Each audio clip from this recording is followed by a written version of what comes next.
going. Maybe.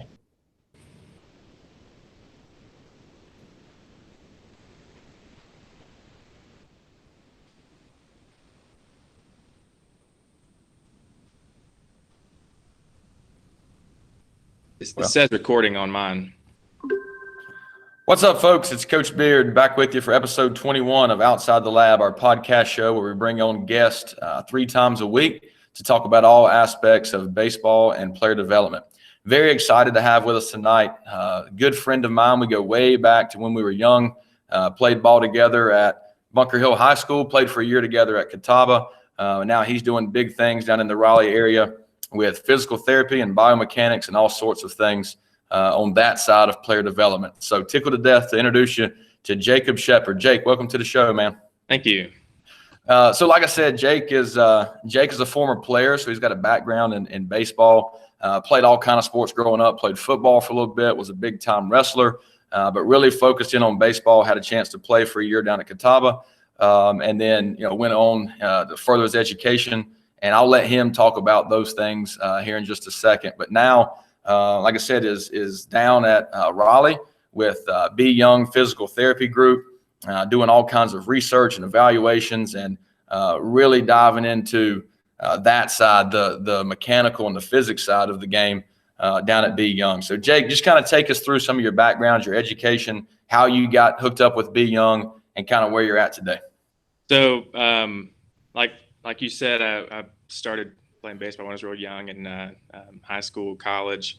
For a little bit, as you know, I was hurt and ended up quitting and focusing mainly on the academic side of things. But that was at Catawba College, and I was planning on transferring. I'm glad I didn't, just because I got some opportunities that I wouldn't have gotten working with pretty high-level athletes. I got to work with the Carolina Panthers for a little bit, and also the White Sox organization, their minor league organization, for a little while. So that was pretty fun. I don't think I'd have got those opportunities anywhere else.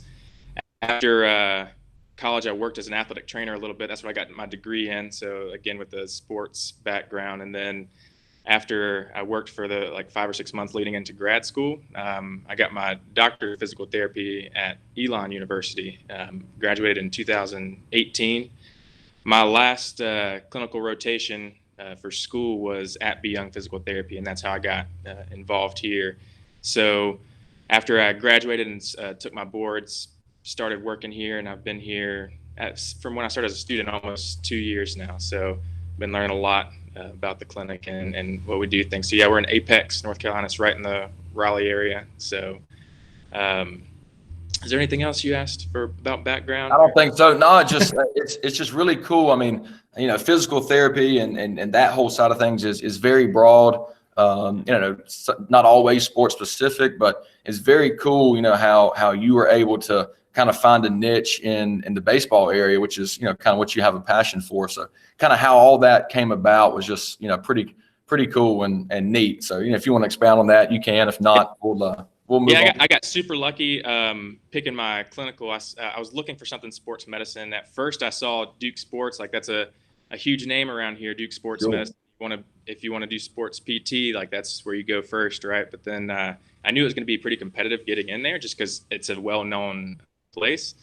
So I was looking at other options, and I saw BYoung Physical Therapy. I went on their website, and it had a lot about baseball. And I was like, that looks way more fun than working somewhere that's just a load focus, how many patients can you get? So I got the clinical here, and I'm glad I did, because it's probably potentially be the rest of my career. So there you go. Yeah, that's awesome. So introduce us to BYoung, your facility, kind of things that are going on there. Our folks being 3 hours away, they won't have a clue what BYoung Physical Therapy is. I've been super impressed. I've looked you guys up on your website, your social media. You guys have got it going on. But for folks who haven't been to your site and your social media, tell us all the great things you guys have got going on down there. Yeah. So when you walk in the front door, is anybody out there? You think? I won't go in there just in case there's patients. But if nobody's in there, I'll show you our clinic. It's not very big, but when you walk in the front door, that's where we do PT treatments. So just like if you've been to PT before, you have an injury, you come in, there's a front desk waiting area, and then you come back into it's pretty open. There's a some treatment tables and everything. And that's where we take care of injuries, and primarily baseball injuries. We're an upper extremity specialist clinic, so shoulders, elbows. That's anybody from baseball players to a postoperative rotator cuff repair. So we see a wide range of people. I'd say about 80% of those are probably baseball players. I'll show you, if you don't mind, I'm going to show you guys. Yeah. And then I'll come back out and talk about our lab a little bit. So this is our clinic here. Can you see everything? Yeah, nice. So pretty simple, pretty laid back. It's very open. This is a couple of our doctors of physical therapy, and this is Joey over in the corner. He's a grad student from ECU. He's defending his thesis pretty soon. Nice. Biomechanist over there. Oh, and Samantha at the front desk. So but I'll go back out to the lab. So the room we're walking into right now, it's a large garage, called the bay. It's our biomechanics lab, and if you look up around, can you see the cameras? Yeah. Up around there's Yep. well, it's a 12 camera. We have a 13 camera system, and what those cameras do is pick up basically everything your body does in an analysis. And I think we'll talk about that later. Yeah. But pitchers have that option. Hitters have that option. Back behind the camera here is our pitching area. Uh-huh. That's where we throw with guys who have been injured, and then we're working them back through a throwing progression and eventually a bullpen progression. We do it pretty strategically. We don't want them to go back safely, right? So that's where we combine our knowledge of the body and how healing occurs, and also the sport of baseball, which is most of our passion here is baseball and athletes. So we get to combine the two, which is pretty fun. That's about it as far as like injury to progression back into throwing. Anything you want to know about? No, so not a huge place, but definitely a lot going on right there. And Right. Really, it's kind of interesting how the two sides kind of fit together. You got your therapy side where you're working on getting guys back, getting them better, and then the lab part, which is really interesting and will really resonate with our folks listening. Being, our name is Athletes Lab, and we say all the time, like, hey, this is a lab. We're here to tweak things, to figure things out. There's science behind it. So you're very not cool. Another PT clinic, I don't think, like this one. It's no. First that I've heard of. So really cool. So let's focus on this side of things with the biomechanics and talk to our folks. Just give us a simple definition for folks who are saying, what does that even mean? What is biomechanics, and how does it relate to baseball hitters and pitchers specifically? So it's basically taking mechanics, which is like laws of like in physics, it's like laws of forces and everything, like energy that your body is using, and relating it to a person's movement, which is pitching and hitting, both of those. So that's a very general definition of biomechanics, taking physics, math, and relating it to movement and how the body moves. Gotcha. So along those lines, one of the things that, folks that come in our building here all the time, whether it's on the pitching side with Aaron or the hitting side with me and Grant and those guys, and kind of along your line here is the kinetic chain. So talk about that when it comes to, kind of hitting in particular. Let's go with hitting and kind of what you guys are doing with that chain of movements and how it all syncs together.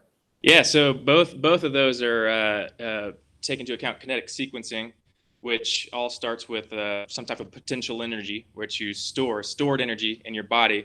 And when you start moving, that turns into kinetic energy. And let's just, for example, let's take the pitching motion. That kinetic energy has to go to the ball somehow, right? So it starts when that front foot contacts the ground, and you're getting that ground reaction force, pushing into something, making that energy come back up through the body. And then that transitions through different body parts up through your arm into the ball. Same with hitting. You're getting that pressure shift forward, planting with that front leg and making that energy move up the body. So that would be the kinetic chain. Yeah. And what our system does is puts that into numbers. So we know exactly how much, to tenths of degrees per second, how fast something is moving, or how many degrees something has. That's awesome. Yeah.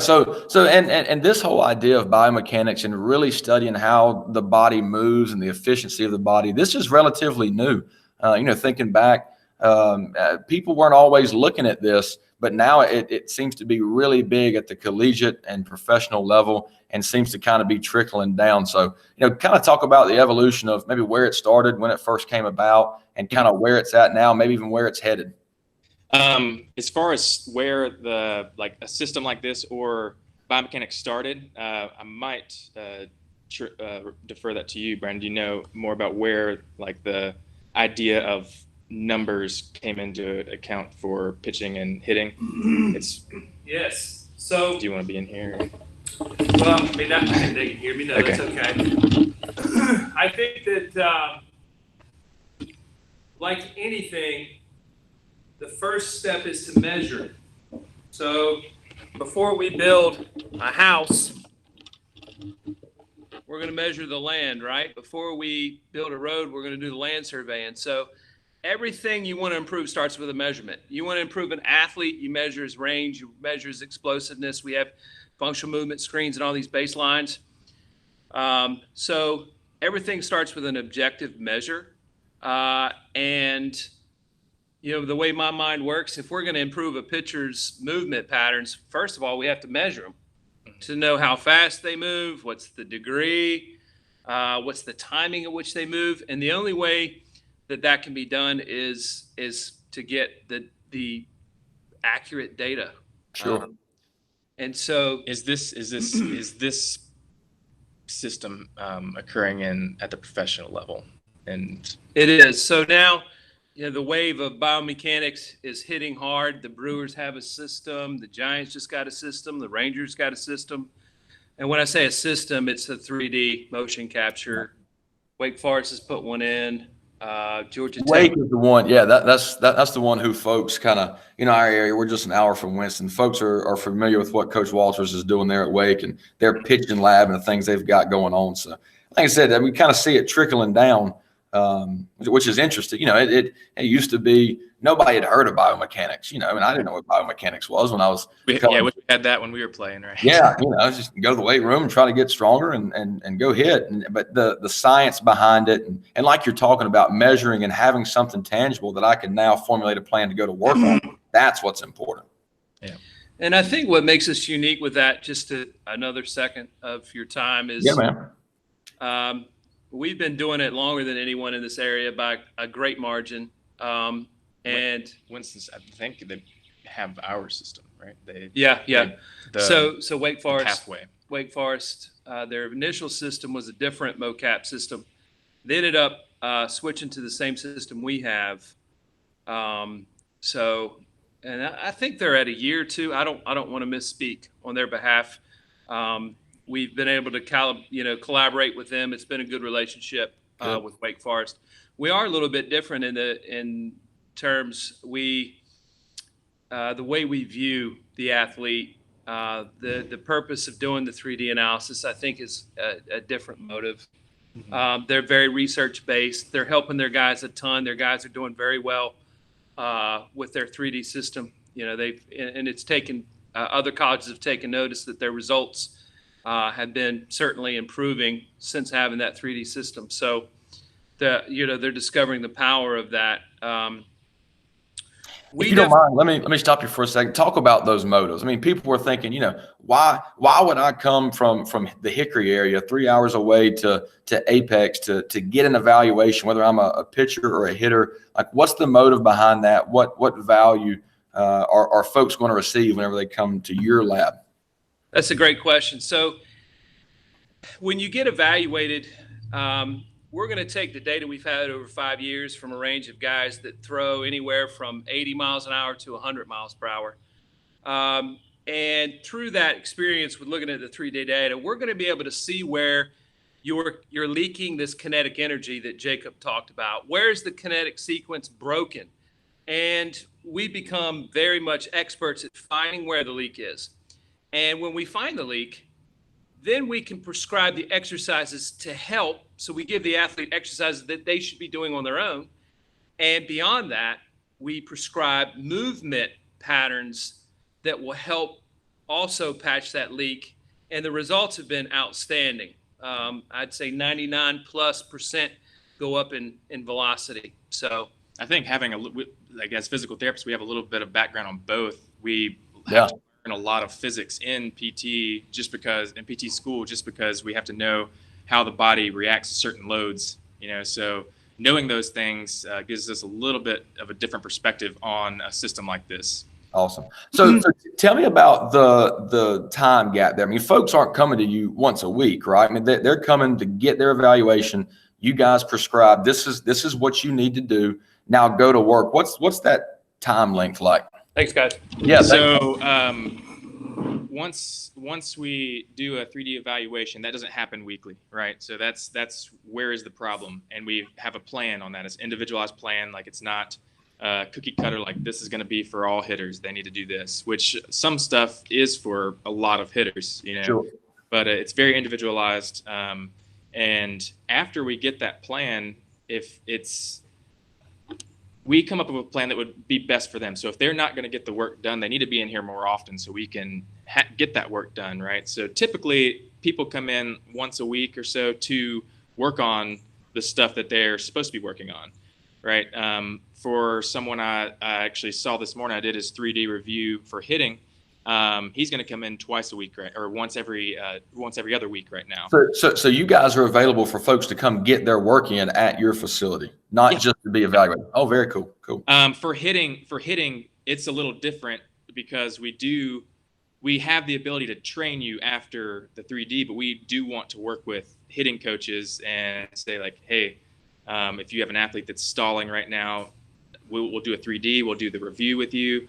And I'm just thinking of this right now. Like, I think if somebody comes that far, like 2.5, 3 hours from the Hickory area, and they do a 3D, that review can be done most likely remotely, like on something like this. We can go over that data pretty easily like that. So that's what we would like out of this hitting 3D. The pitching is a little bit different in that some of the stuff that we've learned over time, we like to put some of it out on Instagram, but also at the same time, like it's stuff that nobody else is working on too. So it's harder to work with pitching coaches sometimes on that.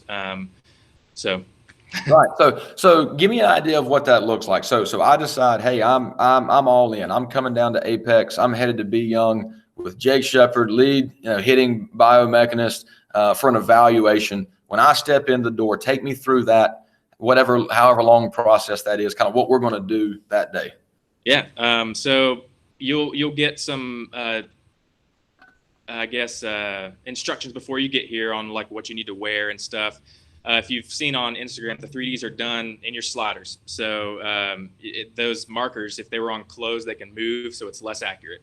We want it as accurate as possible, so we put it on little bony prominences everywhere. Those little reflective markers that the cameras pick up. Yep. Put those on bony prominences. When you come in, we'll get to an area where we get down to your sliders, start putting those markers on.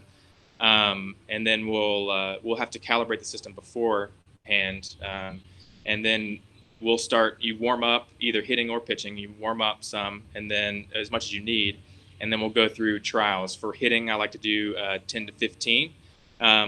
Pitching, I think they do a similar number, 10 to 15 pitches, just to get a good variation of data.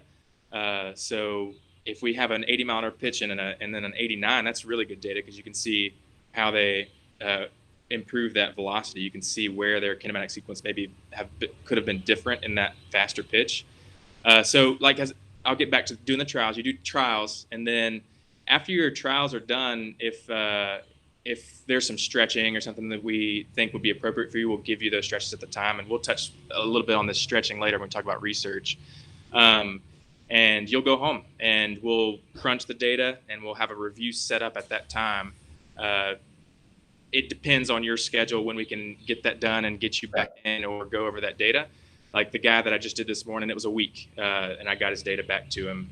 So we set up a time to go over the data, and then after that data, we give a little bit of drills to work on that would correct the leaks in energy that we found in those sessions. Awesome. And I'll tell you one thing that I really think folks need to hear is, and correct me if I'm wrong, but what I'm hearing for you guys is once you prescribe, this is where you need to focus. to fix those leaks in your sequence. It's kind of a holistic approach. Like, it's not just go hit or go throw. There's stretches, there's movement patterns, there's all types of things that take a holistic approach to, kind of getting you where you need to be. So talk about the importance of that. It's not just hitting, it's not just throwing. There's a lot that goes into this. Like, everybody's different. So a lot of guys do have tightness in their shoulder, something that would limit some velocity gains in them. So when we that would be for that person. The guy I had this morning is very mobile. Usually I give like a thoracic or back rotation stretches and stuff. He doesn't need that. He needs a little stuff that stabilizes that trunk some. So that's where it goes into holistic. That's, I think, where a PT comes in that's different than a lot of other places. So we know a little bit more about what needs to happen to either improve performance or prevent injury, actually. So we do a lot of stuff we do is just injury prevention. And some of the stuff happens to improve velocity too. So I think I answered your question there. Yeah. And the point that we're trying to get across to our folks listening is it's more than just going out and throwing. There's a lot that goes into this whole idea of improving wherever you're at. So yeah, and it takes time. Like, some people think like, I'm gonna go get that's a great point too. And I'm gonna be throwing 10 miles an hour or hitting 10 miles an hour faster in a week or two. Yeah, it's not like that. You have to create these new motor patterns that we're learning. At first, you might go down a little bit because you're doing something that you're not used to. Yeah. But physics-wise, that number should go up.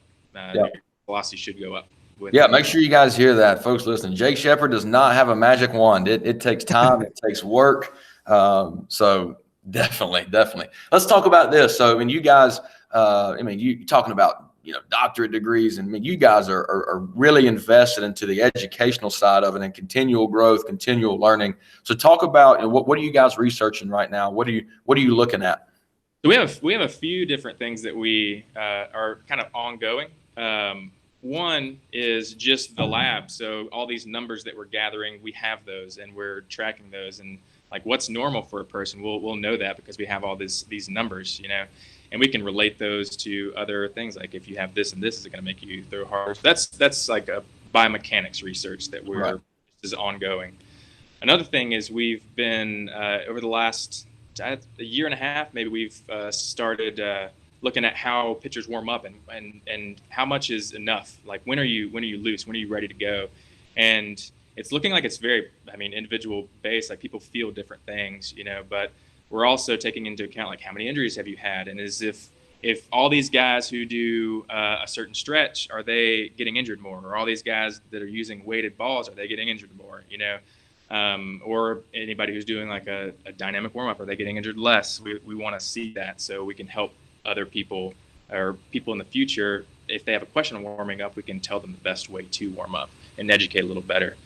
The one that I am pretty excited about, and especially for your guys' group, I think you guys could help us out a little bit with this, is talking about just shoulder tightness. A lot of baseball injuries down the arm come from that shoulder tightness. And we've developed we have a few stretches that we give to guys to improve this shoulder mobility. And it's been shown to increase your risk of injury being tight, so we're wondering when that tightness starts. So we're trying to get with younger organizations, people with youth guys and older guys, like a range of people from, I don't know, like, let's say 8 to 20 some, and seeing whether that tightness starts when they're like 10, whether they're 12, whether they're always have it, which they don't. Baseball players have more shoulder tightness than a non-baseball player or non-thrower. So we're just trying to figure out when that starts so we can target that population and hopefully prevent a lot of injuries in the future. Yeah, that's awesome, man. We've got them 8 to 16 right now as far as teams, but there's guys all the way up, collegiate, pro guys in and out of the building all the time. So would love to partner and help any way we could there. So tell me this: are you guys? It sounds like no. Are you guys just looking at data from people who come in your building, or do you have numbers on guys at the highest level? Like, do you have numbers on Scherzer and those guys in the professional ranks? On the system, how many pro guys do you have on the system? A lot. Yeah, if you can see, there's a leaderboard on the wall back there. Yeah, I think I saw it earlier. Yeah. the guy on the top, the Yankees organization, he's on our Instagram a lot, and he's I think on the board we have a 98 mile an hour fastball in the system, which is pretty significant. I think now he's up to 102, so that's pretty fast. Yeah, awesome. And I'm saying just in the last year, I've probably seen, or actually less than a year, probably since the beginning of the year, I've seen 3 like 2 or 3 major league level guys come through, and then pro guys, many. I don't know. Yeah.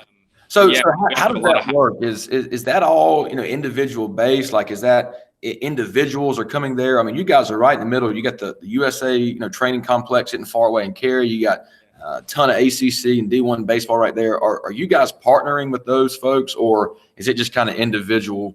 Yeah, we don't partner with anybody. We're it's been a lot of word of mouth and just marketing, and we don't want to partner with somebody because we don't want somebody not to be helped because they think we're with someone. Right. Yeah. And I wouldn't say necessarily like, we're exclusive with these folks. But I was saying more like are people sending their folks to you, that type of a relationship, or is it, the individual says, hey, I'm looking for somebody. I'm going to be. I got you. Okay. Yep. So he just wanted me to say 2 words: results and word of mouth. There you go. Perfect. That's right. 100%, man. Speaks for itself. And folks who are listening, I mean, again, I think all this stuff speaks for itself. I wish you guys were a lot closer. So, yeah, very cool. So, Jake, we're going to wrap it up. What now? We do have a few guys coming from that area, actually. Awesome. Yeah. Well, and honestly, from everything I'm listening to, man, it seems well worth a 2 to 3 hour trip. Make a day of it. Come see you guys. And then, like you're saying, get the prescription, go back home and go to work on it. So, and we can be it's like a constant communication. Like, you'll have our number. If you have any questions or anything, they can always reach out to us. Very cool. Very cool, man. We're going to wrap it up. I want to give you a chance to say any final words, anything you want our listeners to hear as we bring this thing to a wrap here. Yeah. Appreciate you guys having me on and letting me talk a little bit about our clinic. Hopefully, we continue to grow and continue to help baseball players. That's our main goal. So, health and performance. That's our 2 things that we do. So very cool. Very cool. Hopefully we can get you up to our facility, maybe do a seminar, educate our folks, and hopefully send some folks down your way, because absolutely. I know I'd like to come. So, well, folks, that's it. Episode 21 of Outside the Lab with Jake Shepard, lead hitting biomechanist at BYoung Physical Therapy in Apex, North Carolina. Jake, thanks again for your time, man. Thanks for having me.